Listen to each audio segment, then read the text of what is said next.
दोस्तों नमस्कार। इस वक्त मैं मौजूद हूं जन सरोकार की खबरों से वास्ता रखने वाले गांव के लोग प्लेटफॉर्म पर।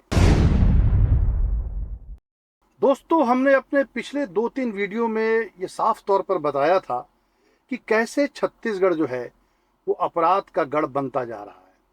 सामान्य तौर पर जो लोग राजनीतिक दलों से जुड़े हुए हैं वे अक्सर अपनी नाकामी को छिपाने के लिए पिछली सरकारों को कोसते हैं और कहते हैं कि जब कांग्रेस की सरकार थी क्या तब अपराध की घटनाएं नहीं होती थी? बिल्कुल होती थी।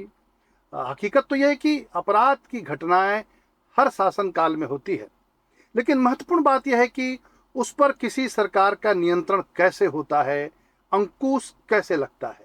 पॉलिटिक्स और ब्यूरोक्रेसी को लेकर एक बात बड़ी मशहूर है और वो ये है कि जो एक अच्छा घोड़ा होता है वो मैदान में तभी दौड़ता है जब घुड़सवार अच्छा होता है।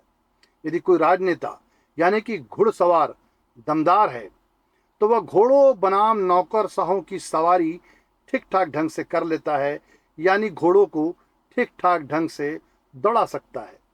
छत्तीसगढ़ के जो नौकरशाह हैं फिलहाल वो एक ऐसे स्टेडियम में दौड़ते हुए नजर आ रहे हैं जहां घुड़सवार तो छोड़िए, सीटी बजाने वाला एक रेफरी तक के मौजूद नहीं है। छत्तीसगढ़ में भाजपा की सरकार बनने के बाद पिछले 6-8 महीनों में जिस तेजी से अपराध की घटनाओं में बढ़ोतरी हुई है उसे देखकर अब आम आदमी भी यह कहने लगा है कि कांग्रेस की भूपेश सरकार के समय ऐसा नहीं होता था। यानी कानून और व्यवस्था पर जो है भूपेश सरकार का अच्छा खासा नियंत्रण था। यह कहने में कोई गुरेज नहीं है कि छत्तीसगढ़ में जब से भाजपा की सरकार काबिज हुई है तब से अपराधियों के हौसले बुलंद हो गए हैं। छत्तीसगढ़ अपराध का गढ़ बन चुका है। दोस्तों, कोई किसी भी राजनीतिक दल से जुड़ा हो वो यह कहकर अपनी जिम्मेदारियों से नहीं बच सकता कि चूंकि कांग्रेस के शासनकाल में हत्याएं होती थी इसलिए भाजपा के शासनकाल में होने वाली हत्याएं जायज है। यानी उधर हो रही थी तो इधर भी जो है वो जायज, इसे नहीं माना जा सकता। हिंसा जो है वो हर हाल में हिंसा होती है, चाहे वो राज्य शासन की लापरवाहियों से हो, गैर जिम्मेदारियों की वजह से हो या राज्य सरकार की तरफ से प्रायोजित हो, चाहे वो फिर नक्सलियों की हिंसा हो या फिर अपराध के दलदल में फंसे हुए अपराधियों के तरफ से होने वाली हिंसा हो। समाज में जो है वो हिंसा को किसी भी सूरत में जायज नहीं माना जा सकता है। बहरहाल मैं इन सब बातों का जिक्र यहाँ इसलिए कर रहा हूँ क्योंकि छत्तीसगढ़ में हर तरह की आपराधिक घटनाओं में लगातार बढ़ोतरी देखने को मिल रही है और एक तरह से जो है वो हत्याओं का खौफनाक दौर ही चल पड़ा है। छत्तीसगढ़ में बीते पखवाड़े नंदनी खुंदरी गांव के में जो है वो एक छोटा सा विवाद हुआ और वो जो छोटा सा विवाद था फिर वो खूनी संघर्ष में बदल गया और 3 भाइयों की हत्या हो गई। विवाद की वजह मात्र इतनी थी कि गांव के कुछ लोग गणेश की प्रतिमा लेकर जा रहे थे। जोरदार ढंग से डीजे बज रहा था। कुछ युवकों के बीच नाचने गाने को लेकर विवाद हुआ और फिर 3 भाइयों को मौत की नींद सुला दिया गया। अब कोई कह सकता है कि भाई नाचने गाने और कूदने पर हत्या हो जाए तो पुलिस कहां से दोषी है। सवाल यह है कि महाराष्ट्र में भी गणेश पूजा का जो है वो शानदार और जानदार आयोजन होता है, ज्यादा बड़े पैमाने पर होता है और ज्यादा अच्छे ढंग से होता है, लेकिन वहां हत्या जैसी कोई घटना तो देखने को नहीं मिलती। इधर छत्तीसगढ़ की राजधानी रायपुर में भी गणेश विसर्जन के दौरान एक युवक की हत्या हो गई है। हालांकि विसर्जन के दौरान उत्पात से निपटने के लिए पूरे शहर में 1000 से भी ज्यादा पुलिस के जवानों को तैनात किया गया था, लेकिन फिर भी 2 गुटों में झड़प हुई और युवक कौशल चौहान को अपनी जान से हाथ धोना पड़ा।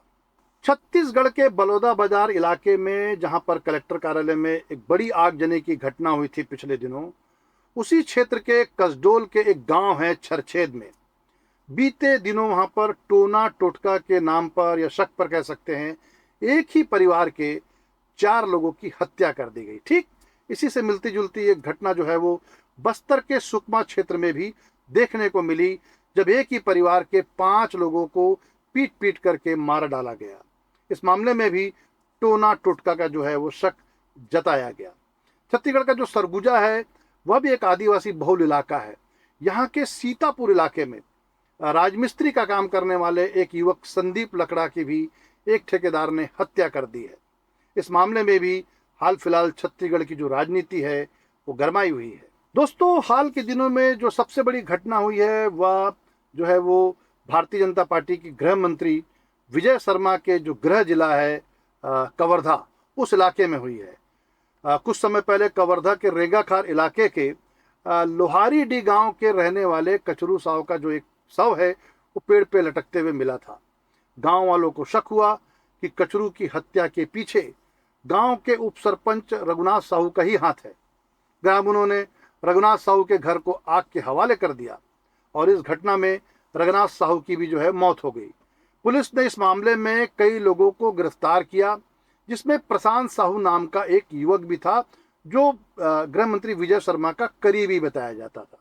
अब पुलिस ने सच उगलवाने के लिए प्रशांत साहू को इस बुरी तरह से पीटा कि उसने भी दम तोड़ दिया। खबर यह है कि पुलिस ने प्रशांत के साथ साथ उसके परिवार के लोगों को भी बुरी तरह से मारा पीटा।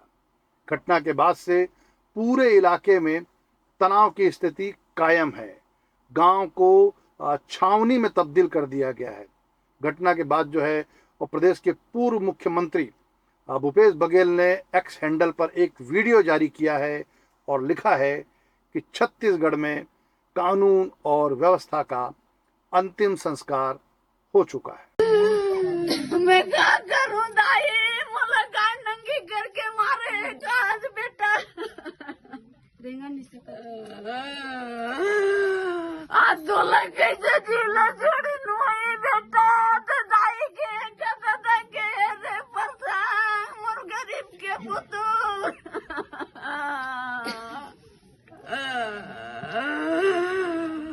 आज मोरो चारो चौंदी दिखाता वही बेटा मैं गंगा बताऊं रे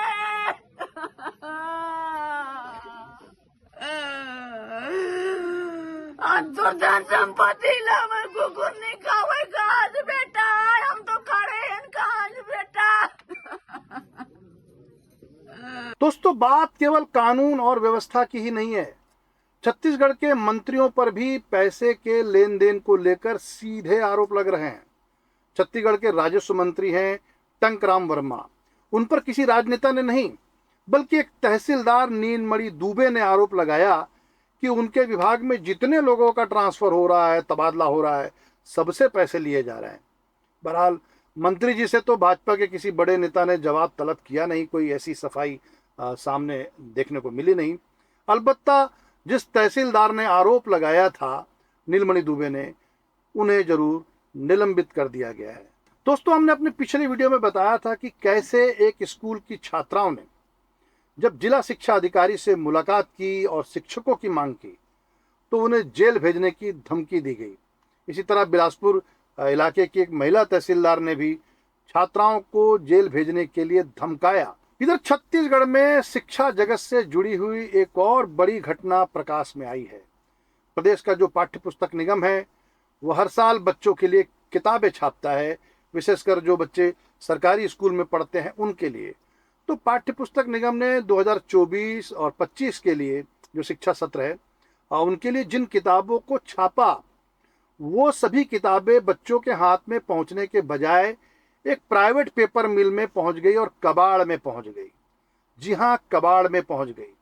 एक तरफ तो सरकारी स्कूलों में पढ़ने वाले बच्चों को किताबें नहीं मिल पा रही है, तो दूसरी तरफ पाठ्य पुस्तक निगम की ओर से जो प्रकाशित किताबें हैं वो कबाड़ में देखने को मिल रही है।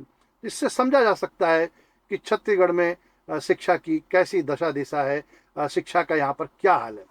दोस्तों, चलते चलते आपको एक रोचक बात और बताना चाहता हूँ, और ये बात थोड़ी सी हास्यास्पद जरूर है। बात यह है कि छत्तीसगढ़ की पुलिस जो है वो अपराध नियंत्रण की दशा में तो कुछ काम नहीं कर पा रही है, लगातार असफल साबित हो रही है। मतलब पुलिस पूरी तरह से फेल नजर आ रही है। लेकिन मानना पड़ेगा छत्तीसगढ़ की पुलिस को। पुलिस ने बिलासपुर के रेलवे स्टेशन में एक स्पाइडरमैन को पकड़ लिया है। जिस स्पाइडरमैन को पुलिस ने पकड़ा है वो कोई चोर, डकैत या खूनी नहीं था। एक बेचारा मामूली सा यूट्यूबर था और अपने चैनल को हिट करने के लिए स्पाइडरमैन बना था। रेलवे स्टेशन में अजीब गरीब सी जो है वो हरकत कर रहा था। तो बहरहाल स्पाइडरमैन को पुलिस ने पकड़कर अपनी बहादुरी का प्रदर्शन कर लिया है, और फिर पुलिस ने उस स्पाइडरमैन को यह समझाइश देते हुए भी छोड़ दिया है कि दोबारा स्पाइडरमैन बनकर नजर मत आना, वो स्पाइडरमैन तो उड़ता था, तुम तो उड़ भी नहीं पाओगे। दोस्तों, आज के लिए बस इतना ही। अगली बार आपसे फिर मुलाकात होगी।